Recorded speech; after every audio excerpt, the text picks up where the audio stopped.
2022년 3월 30일 하나님께서 우리에게 주시는 말씀은 누가복음 24장 36절에서 43절까지의 말씀입니다. 이 말을 할 때에 예수께서 친히 그들 가운데 서서 이르시되 너희에게 평강이 있을지어다 하시니 그들이 놀라고 무서워하여 그 보는 것을 영으로 생각하는지라. 예수께서 이르시되 어찌하여 두려워하며 어찌하여 마음에 의심이 일어나느냐. 내 손과 발을 보고 나인 줄 알라. 또 나를 만져보라. 영은 살과 뼈가 없으되 너희 보는 바와 같이 나는 있느니라. 이 말씀을 하시고 손과 발을 보이시나 그들이 너무 기쁨으로 아직도 믿지 못하고 놀랍게 여길 때에 이르시되 여기 무슨 먹을 것이 있느냐 하시니 이에 구운 생선 한 토막을 드리니 받으사 그 앞에서 잡수시더라. 우리 기독교 신앙에 있어서 중요한 요소 중 하나는 바로 예수 그리스도의 부활입니다. 예수님의 부활은 초대교회 기독교에서 믿음 생활과 더 나아가 교회의 시간, 교회력을 형성하는 데도 가장 최우선 순위이자 중심이었습니다. 예수 그리스도의 부활은 단순히 생명이 소생하는 것과는 차원이 다른 이야기입니다. 예수님의 부활은 나사로가 다시 살아난 것, 나인성 과부의 아들이 살아난 것보다 훨씬 더 위대한 사건입니다. 인간의 개념으로는 이해할 수 없는 그 사건은 우리들에게 하나님의 일하심이라는 또 다른 차원의 시간이 있다는 것을 우리에게 확실하게 알려주는 증거입니다. 즉 인간이 아닌 하나님만 일하실 수 있는 영역이 분명히 존재한다는 것을 말합니다. 주님이 죄와 사망의 권세를 이기신 사건은 우리가 인지할 수 없는 신성한 영역, 신성한 시간이 우리 가운데 분명히 존재한다는 것을 보여줍니다. 예수 그리스도의 부활은 당시 십자가를 가장 잔인한 사형 도구로 사용한 로마 군인들에게 큰 수치심을 주었고 어려운 상황 속에서도 믿음을 잃지 않는 교회 성도들에게는 큰 힘이 되었습니다. 그렇기에 예수 그리스도의 부활은 우리 그리스도인들의 믿음의 가장 중심이 되는 상징이 되었습니다. 바울이 고린도전서 15장에서도 이렇게 말합니다. 그리스도께서 다시 살아나신 일이 없으면 너희 믿음도 헛되고 너희가 여전히 죄 가운데 있을 것이요. 그러므로 우리의 믿음과 신앙은 반드시 이 부활 신앙이 토대가 되어야 합니다. 그렇지 않으면 모든 것이 다 헛되기 때문입니다. 오늘 본문은 부활이 우리 삶의 매우 실제적인 사건이었다는 것을 보여주는 좋은 지표가 됩니다. 오늘 본문의 이야기를 들여다보면 예수님께서는 이미 그 전부터 여러 사건을 통하여 주님이 부활하셨음을 제자들에게 알리셨습니다. 그러나 이 연약한 제자들은 아직도 주님이 부활하셨다는 사실에 대해서 확신이 서지 않았습니다. 그래서 오늘 주님은 그들에게 직접 오셔서 부활한 주님 스스로를 분명하게 보이시기로 합니다. 36절을 보면 처음 주님께서 제자들에게 나타나 이렇게 말씀하십니다. 너희에게 평강이 있을지어다. 이 구절, 평강이 있을지어다는 당시 유대인들의 전통적인 인사 멘트였습니다. 우리가 흔히 샬롬이라고 말하는 것이죠. 아주 일상적인 인사 멘트입니다. 이것은 사소하지만 예수 그리스도의 부활이 실질적이다라는 것을 보여주는 본문상의 첫 번째 대목입니다.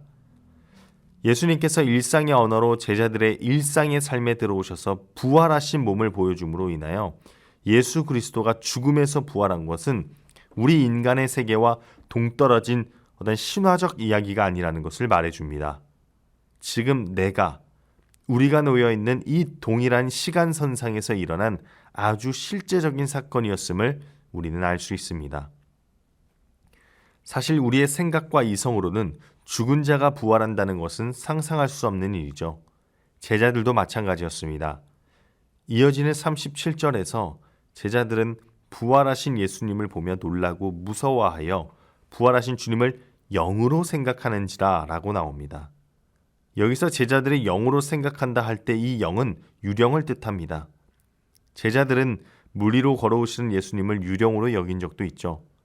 믿음에 대한 진전이 없는 이들을 향해서 예수님은 왜 마음에 의심이 일어나느냐라고 묻습니다. 마음의 의심을 잠재우기 위해 예수님이 하신 것은 자신의 손과 발을 보여주신 것입니다. 그리고 와서 만져보라 라고 말합니다. 이 만져보라라는 원문의 표현에서는 푸셀라파오, 즉 어둠 속에서 더듬으며 무언가를 찾는다라는 뜻을 가졌습니다. 두려움 속에서 의심 한가운데 있는 참빛 대신 예수 그리스도를 보지 못하고 아직도 여전히 어둠의 권세 아래 놓여있는 제자들을 향해 예수님은 얼른 어둠 속에서 나와 빛 가운데로 임하라고 하시는 겁니다. 그리고 그 출발점은 부활하신 예수 그리스도를 믿는 것입니다. 제자들은 기뻐했습니다. 침울하고 우울한 가운데 예수님을 바라보다가 하루아침에 무엇을 해야 할지 갈피를 못 잡던 이들에게 주님의 부활은 다시 한번 그들의 삶에 생명력을 불어일으키는 아주 귀한 사건이었습니다. 그럼에도 예수님이 그들에게 일반적인 인사와 살아나신 몸을 보였음에도 여전히 기뻐함과 동시에 그들에게는 의심의 잔재가 남아 있었습니다. 이에 자비하신 예수님은 또다시 제자들에게 부활의 확신을 주기 위하여 먹을 것을 달라 하셔서 생선 한 토막을 받아 그 자리에서 잡수십니다. 먹는다는 것은 우리 육체의 모든 신체 기능이 정상적인 상태여야 합니다. 예수님은 생선을 드심으로 그보다도 완벽하게 부활을 증거할 수 없을 정도로 제자들에게 확신을 주시려고 합니다. 그리고 확증하십니다. 이는 부활신앙의 중요성을 보여줍니다. 예수님께서는 제자들이 부활에 대한 확신을 가지시길 원하였습니다. 그저 그렇게 부활이 있을 수도 있구나라고 믿는 것이 아니라 제자들이 부활에 대한 확실함을 가지시길 원하셨습니다. 앞으로 그들의 사역과 일상에 가장 중요한 토대가 될 그리스도의 죽음과 부활에 대한 확실한 믿음을 가지시길 원한 겁니다. 그리고 그들은 자신들 앞에 보이신 예수님의 부활을 믿습니다. 비로소 부활의 증인들이 된 것입니다. 오늘 본문에는 나오지 않지만 요한복음 20장에서 의심하는 도마를 향하여 예수님이 말씀하신 것이 있습니다. 예수님은 도마에게 당신의 몸을 보여주시면서 보지 못하고 믿는 자들이 더 복되다라고 말씀하십니다.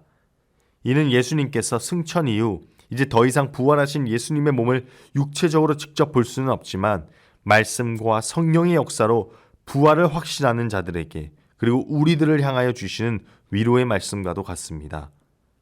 우리 모두는 예수님의 부활을 믿음으로 확신하며 신앙생활을 합니다. 모든 죽은 자들의 예표가 되신 줄도 믿습니다. 그렇기에 우리는 슬픔과 고난과 좌절, 사랑하는 사람들과의 헤어짐 속에서도 부활신앙을 붙들며 살아갑니다. 그러므로 사도 바울의 말처럼 부활의 소망이 각자에게 없다면 그런 자가 가장 불쌍한 자가 될 것입니다. 왜냐하면 그들은 죽음이라는 것이 곧 단절을 의미하기 때문입니다. 그러나 우리는 죽음이 새로운 시작임을 믿는 자들입니다. 이 땅에서의 시간은 힘듭니다. 직장을 잃을 수도 있고 사랑하는 연인을 잃을 때도 있고 질병에 그리고 가정이 파괴되기도 하고 이러한 일들이 비일비재에 일어납니다. 그러나 여기서 예수님의 부활 사건을 믿는다는 것은 엄청난 차이를 불러오게 합니다. 예수님의 부활은 우리들에게 이 삶이 끝이 아니라는 것을 말합니다. 하나님과 보내게 될 시간이 지금 이 땅에서 보내는 시간보다 훨씬 더 많다는 것을 알게 됩니다. 부활을 믿는 우리들은 이 세상의 삶만을 위해서 살아가지 않습니다. 이 땅에서 의미 있는 삶은 우리가 좀 더 예수님을 닮아가고 그 안에 거하고 하나님을 경외하게 되는 시간과 순간이라는 것을 깨닫게 됩니다. 그렇게 우리는 이 세상의 매임에서 풀려나 더 이상 세상 속에서의 즐거움만을 찾는 것이 아니라 그리스도 안에서 받게 될 새 삶을 살기를 기대하게 되는 것입니다. 그렇게 우리는 죽음이 끝이라고 생각하지 않습니다. 주님의 죽으심을 보십시오. 예수님의 죽음은 다릅니다. 모든 것이 끝난 상태에서도 예수님의 죽음에는 한 가지가 남아 있었습니다. 바로 우리를 향한 그분의 사랑입니다.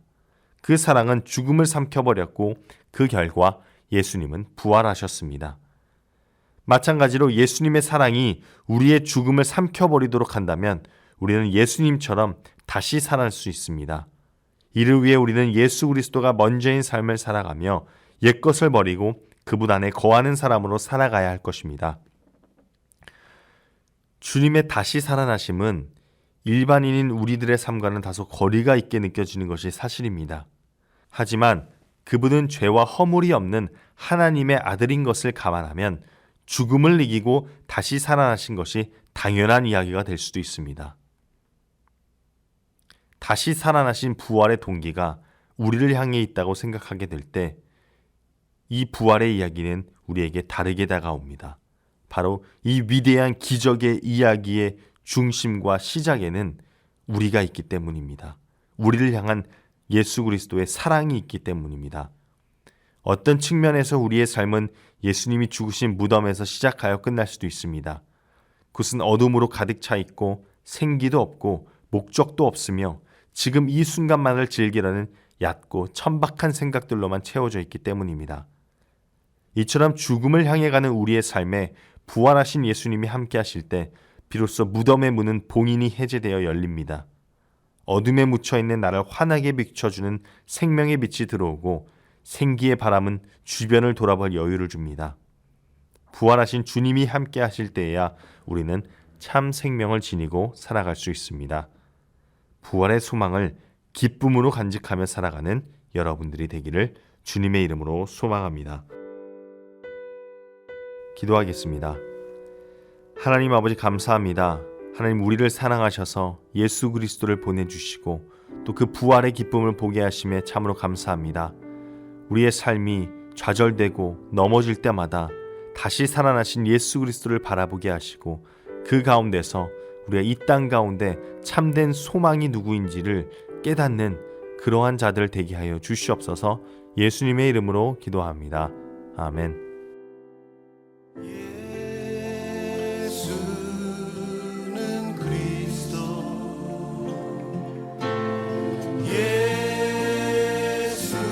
예수는 주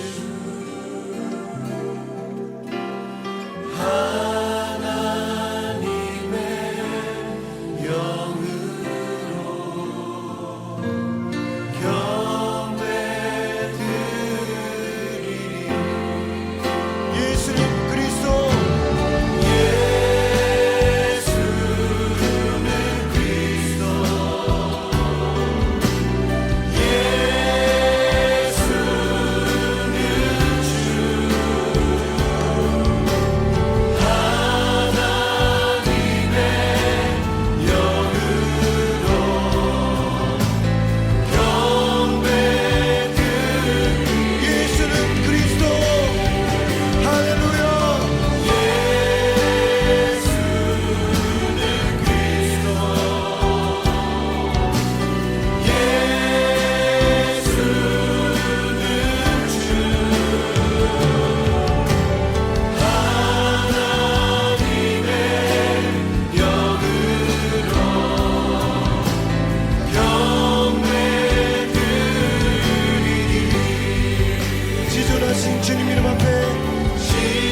주옵소서.